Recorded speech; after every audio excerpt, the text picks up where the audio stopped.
ஒரு வாரம் ஆனாலும் கெட்டு போகாத நெல்லிக்காய் ஊறுகாய் இல்லைன்னா நெல்லிக்காய் தொக்கு எப்படி வேணாலும் பேர் வச்சுக்கலாம். வாங்க எப்படி செய்யலான்னு பார்க்கலாம். ஹாய் ஃப்ரெண்ட்ஸ், நம்ம இப்போது நெல்லிக்காய் ஊறுகாய் எப்படி செய்யலான்னு உங்ககிட்ட ஷேர் பண்ணிக்க போகிறேன். அதுக்காக நாட்டு நெல்லிக்காய் வாங்கி வச்சுருக்கேன். இந்த நெல்லிக்காவை நைஸாக சாப் பண்ணி எடுத்துக்கலாம். பாருங்கள், இதை மாதிரி எடுத்து வச்சுக்கலாம். ஒரு நெல்லிக்காய்க்கு 2 பச்சை மிளகாய் வீதம் நான் மொத்தம் 6 பச்சை மிளகாய் எடுத்திருக்கேன்.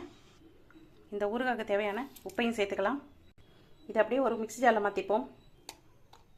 இதில் நிறைய இன்க்ரீடியன்ட் சேர்த்துக்கலாம். ஆனால் இந்த காலத்து பசங்க சாப்பிட்ற மாதிரி தான் நான் இந்த ரொம்ப சிம்பிளாகவும் ரொம்ப ஈஸியாகவும் செஞ்சுருக்கேன்.